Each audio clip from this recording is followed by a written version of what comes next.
This podcast is rated E for everyone. Hello, everyone, and welcome back to another episode of Nifty Ninty. I, as always, am your host, Matt Tuna Turner, and this is the podcast where we run down everything Nintendo every single week. For those of you keeping score, this is episode 21.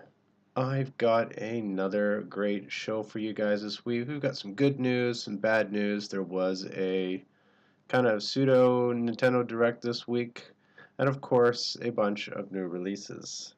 So, why don't we just jump right into it? Let's get started with this week's new releases. As always, there is a large amount of indie titles. The march of indies just doesn't stop. It never stops. Some are good, some are bad, some are ports from Steam or other consoles and are finally making their way to the Nintendo Switch so we can play them on the go, which is always fun. Coming up first, we have a game that seems to be ripped out of the social media culture we all seem to be obsessed with, and that is hashtag kill all zombies. Maybe dating myself here, but I remember when a hashtag was the pound sign. Followed by a tactical strategy game called Achtung! Cthulhu Tactics. It's a bit of a mouthful. It sounds like maybe there's some Nazis, World War II, as well as giant sea monsters and tactical strategy games. Actually, might pretty cool. Interesting mix of things there. Followed up next by As Divine Hearts 2. I wonder, maybe slight rip on Kingdom Hearts. Kind of seizing on the Kingdom Hearts 3 hype to release something like this. After that, we have At Sundown, Shots in the Dark, followed by Bad Dream Coma. Up next, Cursed Castilla. I believe that's Spanish, and I apologize if I pronounced that incorrectly. I really only speak two languages, English and really bad English. After that, we have Doodle God Evolution. I'm guessing this is a drawing game, maybe with some asymmetric multiplayer, kind of in the vein of those old mobile drawing games where you and your friends would challenge each other to draw things better. I honestly don't know, but it sounds like it could be cool. Followed up with Fishing Universe Simulator. Imagine an entire universe where everybody is fishing, and this will simulate it. Followed by Flow Lines Versus.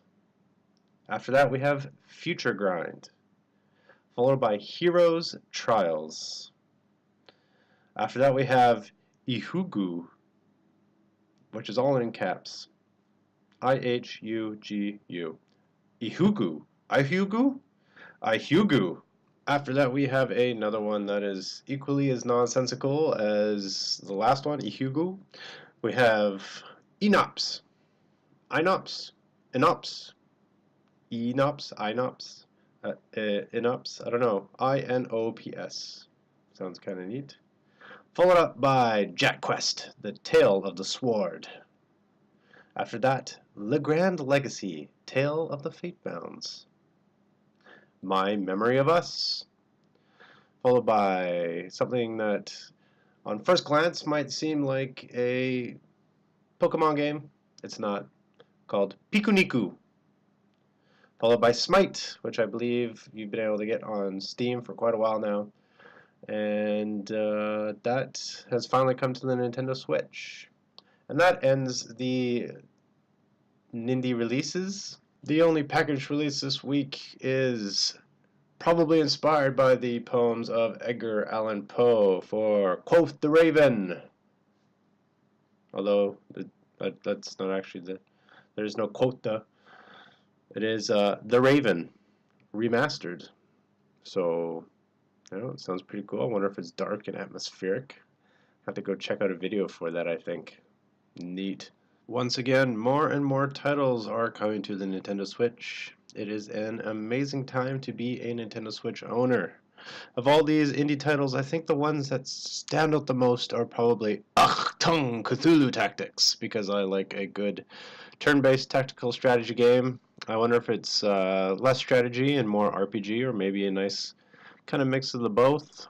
Also, I wouldn't mind maybe checking out Heroes Trials, and the two perplexing names, Ihugu and Inops, just because they kind of piqued my interest just because of their names. Would be worth at least checking out a video to see what kind of games those might actually be. Alright, well, as I mentioned at the top of the show, I've got some good news and some bad news. And then, of course, also there was the pseudo Nintendo Direct. I almost want to call it the Nindirect. Nindirect. Oh, that sounds kind of dirty. But it was less Nintendo Direct and more just a highlight on the indie titles. But I'll get to that a little bit later. Why don't we start with this week's headlines, the things making the news.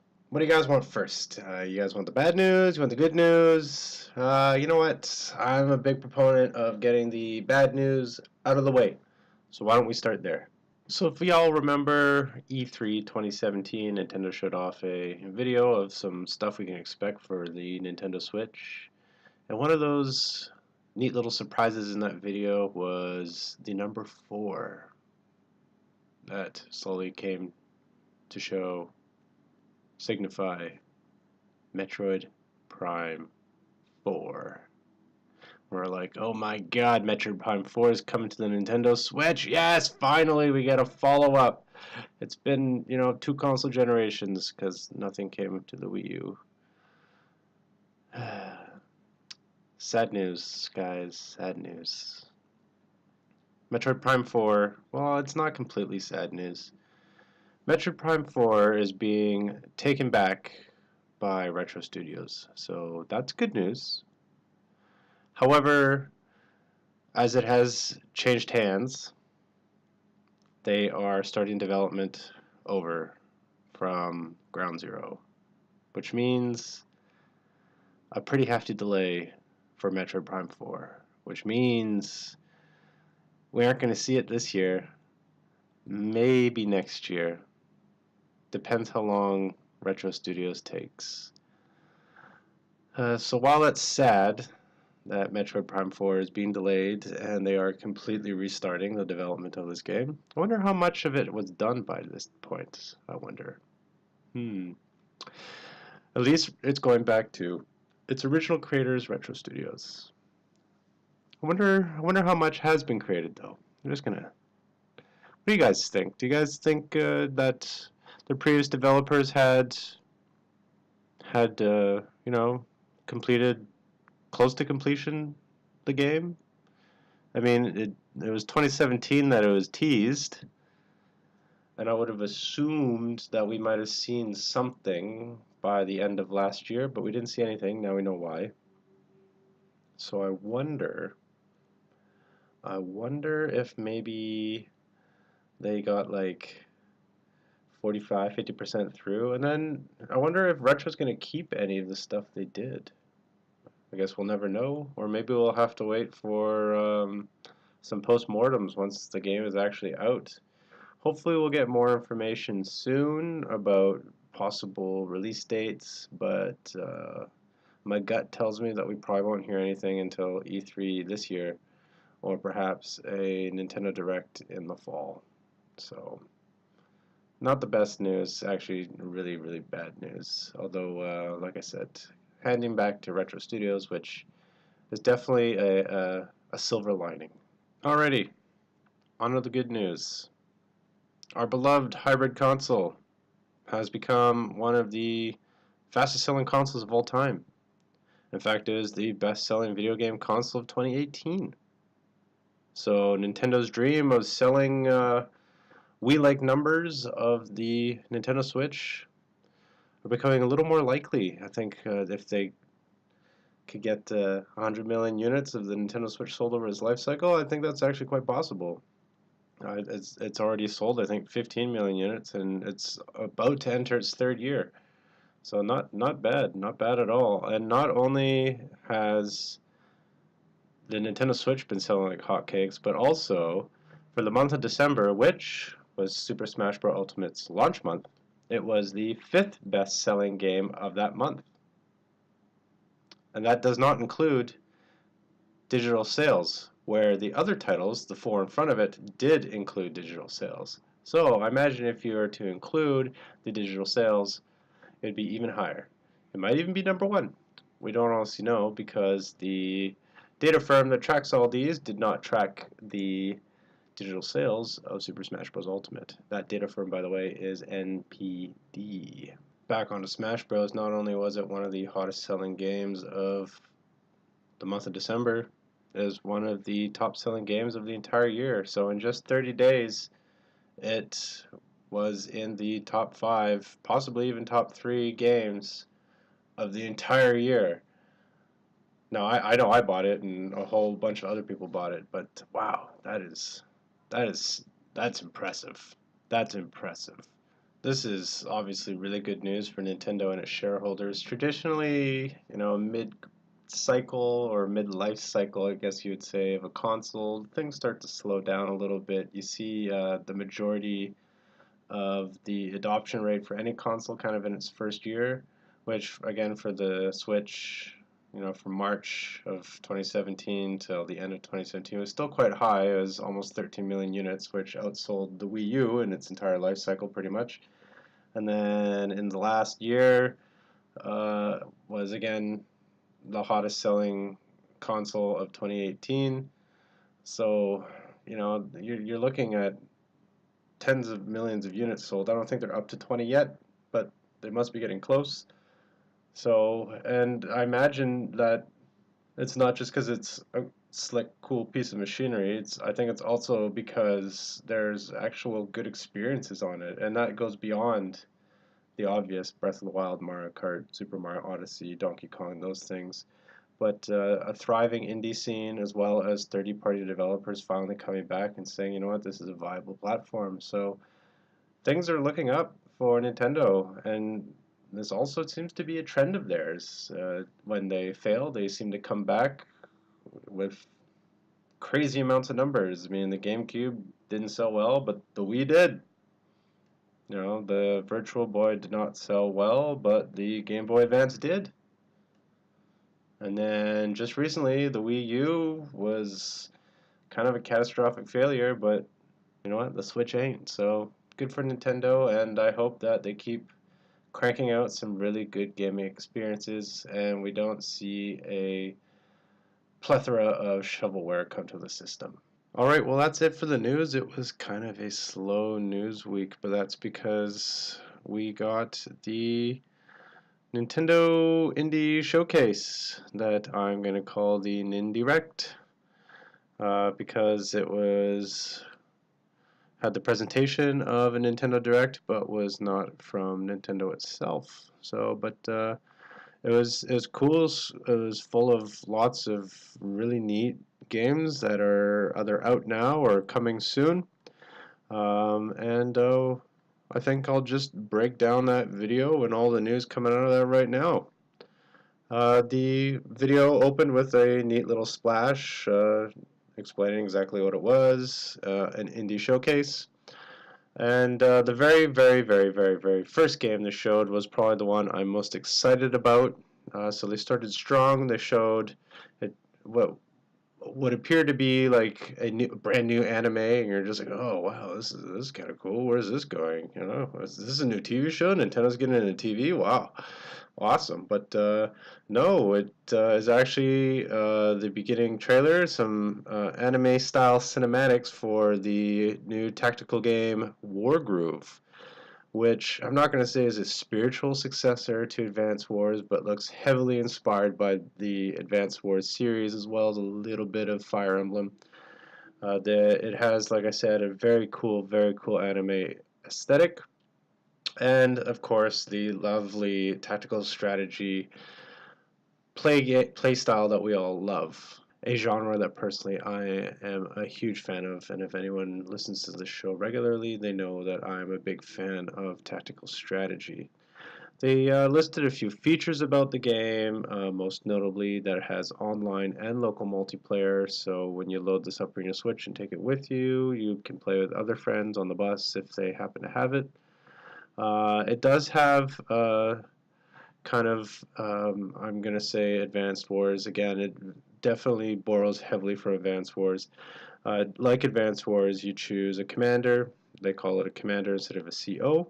And each commander has a unique groove attack. You can't see it, but I'm doing air quotes. They have a unique groove attack, which is kind of like, I guess, a nuclear option for each commander. So that's pretty cool. I don't exactly know how you build up those groove attacks, if you have to earn it or what. I know in Advance Wars that you had those, at least for the Dual Strike game, you had those stars that would fill up, and you can use that to use your quote-unquote nuclear option. I think the neatest part about War Groove not only is its incredible aesthetic and what looks like an amazing game, but you get to design your own maps. Not only your own maps, but your own quests. So you get to design your own. There's a map maker, there's a campaign creator, and also like you can create your own cutscenes, which is really cool. So the game itself looks absolutely amazing, and it's kind of a shame that this is how they started. I kind of wish they would have ended with this. Although they did show some really cool games, sadly this is actually the highlight of the entire thing. And we don't have to wait that long. Comes out in a week, on February 1st. Comes out February 1st, 2019, so we don't have to wait very long. I know that it's on my wish list, and it is something that I will be picking up, I think pretty much on day one. After Wargroove, they showed off another game that again looks really cool. It is a mixing of genres that you never thought would mix. They mix rhythm-based gameplay with shmup. So you will be air drumming your way through levels to complete them. So it's pretty cool, and not only that, but it's all heavy metal. It's all heavy metal. So you'll be shooting zombies while air drumming to heavy metal. There are more than 30 original tracks, and there are some licensed guests, including one of my favorites from the genre, Gojira. I'm also hoping that perhaps there'll be some Judas Priest or quite possibly some other power metal greats like Iron Maiden or Halloween, because the soundtrack that was featured in the trailer is very much inspired by Judas Priest. It does support Joy-Con motion controls, obviously, as you will be air drumming. And you can look forward to this game in summer 2019. So the next game they showed off was a physics-based puzzler. Much in the vein of those bridge building games where you build a bridge and try to have things cross the bridge without them exploding or falling over. In this case, though, you will be building ski lifts, bike tracks, ski jumps, that sorts of thing, and it's called When Ski Lifts Go Wrong. So if you're a roller coaster tycoon fan and you love watching your park patrons fly off the roller coaster to their death, then I think you might actually enjoy this game, because you can create all sorts of ski lifts and have your little ski bunnies just go flying off the map. So it actually looks like a lot of fun, especially if you have a sadistic side. You can use the Joy-Cons to create your various death traps if that's what you choose to do, and also you can use the touchscreen in handheld mode, which if I had to guess, it might be the best way to go. And the best part is, it's out now.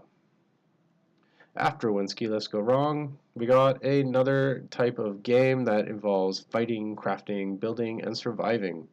It is a 16-bit art style and has the top-down Zelda-esque gameplay, and it is called Forager. So you will be foraging for items to craft that you can then use to fight, to build, and survive. It kind of looks like a top-down Zelda Minecraft mashup kind of thing. Looks like a fun game. Not personally not my style, but I know a lot of people like this. You basically unlock new areas, which gives new crafting and foraging abilities and items and stuff. So definitely hours of gameplay here. Kind of, I guess, almost a Harvest Moon type feel. After Forager, we got a game that is... Oh, before I get to that, Forager is coming soon. They didn't say when, they just said coming soon. After Forager, we got a game that I think everybody has played at some point in time in their gaming history. It is finally coming to the Switch, and that is Goat Simulator, the Goaty. So this is a port of a game that has been out on pretty much every console to date. A game that is really fun to play in short periods of time, full of humor and just ridiculousness. This game, however, does include all of the DLC and add-ons from previous Goat Simulator releases. So, that's fun. There's like an MMO-ish type expansion, and I think there's one where they go to space. So that's pretty cool, and it's out now, which, if you really want to be a goat and lick stuff and get flung around as a goat, yeah, go check it out. It is actually fun. It's a good, kind of deflate game. So yeah, if you're one of those people with a high intensity job and you need to deflate for a little while, this is definitely a game for you. After that, they showed off a game called Inmost, which looks very cool. Again, it has a 16-bit art style, which a lot of these indie games seem to have. It's a nice throwback to a time that we remember fondly. Also, I think it's a lot easier to create, especially on small budgets. But this game has a beautiful beautiful art style. It's dark, it's moody, it's a platformer, and there are 3 playable characters. Sadly, we didn't get any kind of firm release date. They simply just said coming 2019. So I guess we'll just have to wait for more information on that one. After that, they showed off an adventure platforming game. It is multiplayer. It looks like it could be heavily inspired by the new Super Mario Bros. Series. It is called Unruly Heroes. So you'll take the command of an unruly hero. There is a versus or co-op mode, so you can play against your friends or with your friends. I'm hoping that in co-op mode they have kind of the help or hinder method that you see in the new Super Mario Bros. Series, where you can either be helpful to your fellow teammates or perhaps stomp them down a hole, kind of just screw them over, dig it in there a little bit. But it does look fun. It's very bright and colorful and fantasy inspired. And the best part is it's out now. After that, they showed off a game that's another one that I'm very excited to play and I know is getting a lot of buzz. Again, 16-bit art style. It is called Crosscode. This one is a top-down action-adventure RPG, much like Legend of Zelda. So if you're a fan of, Link's Awakening, A Link to the Past, A Link Between Worlds, those types of games, this one's definitely for you, especially if you like sci-fi type games. The dungeons and physics look absolutely amazing. They showed off some cool boss fights and stuff. This game, sadly, we don't know when it's coming. It just says again coming 2019, so fairly ethereal, and I guess we'll just have to wait for more information. But this is one I'll be watching closely. After that, they showed off a game with a really good pedigree, one that I know a lot of people are looking forward to, and that is Steam World Quest: The Hand of Gilgamesh. It is a traditional JRPG with some deck building elements. I'm guessing it's somewhat similar to the Paper Mario entry with similar mechanics. We don't really know much about the deck building element of this game. We don't know if you earn cards and build a deck, and once you use the card, it actually gets reshuffled, or if it's a consumable and you have to earn it or create it again. That's not really made clear, as it is just a simple gameplay trailer. it does have a unique art style, and we don't know when it's coming out. We just get the Amorphous 2019. So I guess maybe E3 we might get some new information on that, or a Nintendo Direct somewhere down the road. And then so that's it for the big highlights that they showed off. After that, they showed just kind of 30-second clips of a bunch of stuff that's out now, stuff you can buy on the shop already. And so I'm just going to quickly run through those titles. There are a few on here that are absolutely fantastic. In fact, all of them really are fantastic, but there's a couple standouts. But to kick off the list, this is the order they showed it in as well. First up was Hollow Knight, which is a fantastic game. Stardew Valley, which again is a fantastic game. And then they showed off Celeste, which I believe won Indie Game of the Year last year. I might not be correct, but I'm pretty sure it was. After that, they showed off Overcooked 2, which is ruining relationships everywhere. Definitely not a game to play with loved ones. Just saying. So if you're looking to pick up a game to play with your girlfriend, that's not it, or boyfriend, you know. So after that, they showed off Wizard of Legend, and then the roguelike Dead Cells, Darkest Dungeon Ancestral Edition, Owlboy, followed by Firewatch, and then they showed Monster Boy and the Cursed Kingdom, and then Fast RMX. And then the recently released Gris, is that how you pronounce that? Is it Gris? Gris? Anyways, this one's getting a lot of buzz. I know a lot of people are playing this and really enjoying it. And then after that, Shovel Knight Treasure Trove, followed by Undertale, which is another fantastic game, Donut County, The Messenger, which is really fun, and then followed by probably a game that I really enjoy, Into the Breach, go figure, tactical game, definitely one of my favorite genres, The Binding of Isaac, The Afterbirth Plus, Enter the Gungeon, which, if I'm not mistaken, was close to a launch title, and finally, Human Fall Flat. So those games are all out now. You can play them, you can buy them on the eShop. The rest of them are coming, within a week to who knows when, sometime this year. But if you're dying to find something to play that get a break from Smash Bros. And you can wait until February 1st, I would definitely recommend Wargroove because it just looks fantastic. And if you haven't checked out, Hollow Knight, Celeste, Stardew Valley, Into the Breach, Messenger, Binding of Isaac, all those games, they're out now. Which game out of this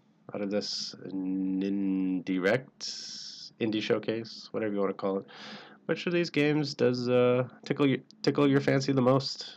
For me, I think it's fairly obvious what I'm looking forward to the most. But why don't you guys let me know in the comments below? And if there's something you want to know more about, let me know, and I'll do some digging for you guys. But I think it's pretty obvious. I like Wargroove the most. But for you guys out there, let me know what you like, what you're looking forward to. Alright, well, as we are getting a little bit long, I'm not going to say long on the tooth, but we are running a little bit long this week. I will just, I think it's probably a good idea to just kind of get right into this week's game review. So for this week, I am reviewing another compilation. It is a very large compilation.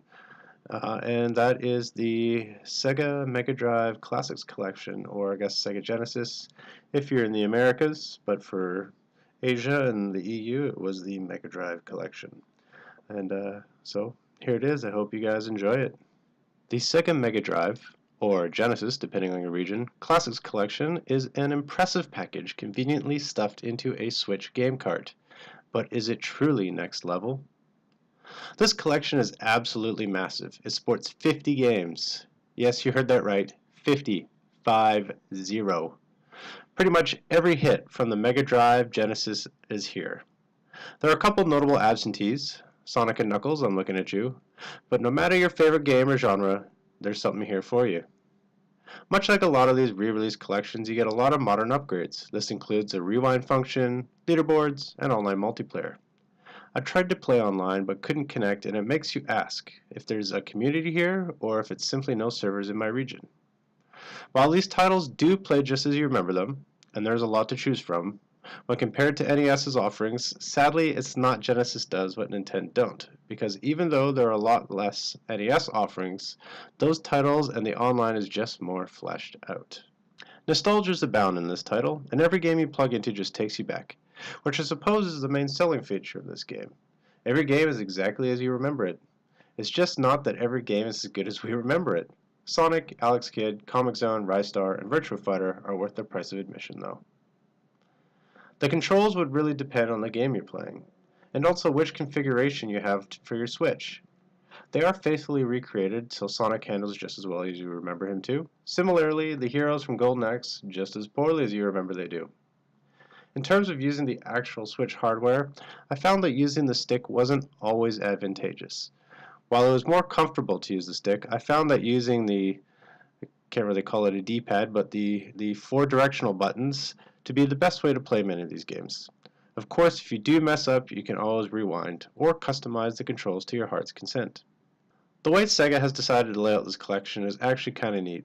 It's presented as if it's in your bedroom, complete with game posters, an old corded phone, and a CRTV right smack in the middle. Although 8-year-old me was not this clean. When you select a game from the bookshelf, the cart is put into the top-loaded console and you can play it. There are a lot of games to choose from, so they added a neat favorites feature which will bump the game to the front of the bookshelf. Otherwise, it's all alphabetized. These are pixel-perfect emulations of their original games. They play and sound just as you would remember them. What's really cool is you can add filters to make it look like an actual early 90s game. Scan lines and all. As these games are old, they are presented in their original 4:3 ratio. So you have a choice of some border art. Sadly, the border art is kinda lacking. I did find the city one to be kinda cool. Typically here I would talk a little bit about the story of this game, however there isn't really any cohesive story. It's a massive collection of a bunch of different games, so I'm going to omit that from this game review. So you have to ask, does this collection still hold up? This is a tough question to answer. It really depends on the game you play. Games like Sonic and Mean Bean Machine still play just as you remember them. In that same vein, so does Altered Beasts and Golden Axe, but they haven't aged nearly as well as you would hope. Still, given the sheer volume of titles in this collection, there's way more good than bad. No matter your preference, if you want to take a trip down memory lane, this is a great package for you.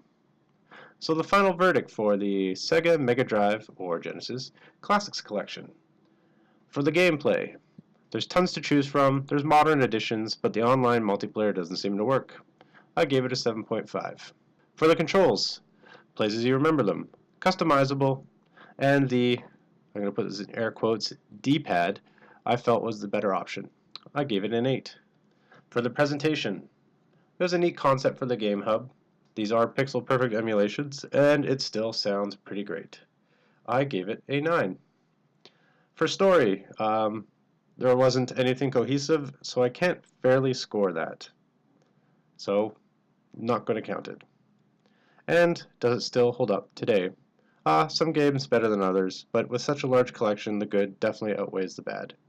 Still, I give it a 7. That gives the total score for Sega, Mega Drive, or Genesis Classics Collection a 7.8.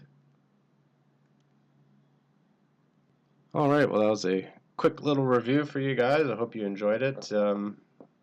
It is a collection I would definitely pick up. There are a few notable standouts, so if you're a big retro gamer, then this is definitely a package for you. Especially since, you know, we aren't really getting a virtual console anymore. So it definitely helps kind of fill in that kind of itch. But sadly, that's it for another episode of Nifty Ninty. Hope you guys enjoyed it. If you do, you know, please don't forget to subscribe or hit that little bell for notifications. I will be creating more videos and more stuff coming soon, and if you would like to help me in that venture, please do head over to my Patreon and give me a little bit of support. Every little bit helps, doesn't matter. $1, 50 cents, $10, whatever you can. That is patreon.com/TuneEntertainment. You can also find me on Twitter at tunaent_official. That's the number 2, NAENT_official. And also at my website, www.tunaentertainment.com. And until next time, stay safe and stay nifty. Hello? Is this thing on?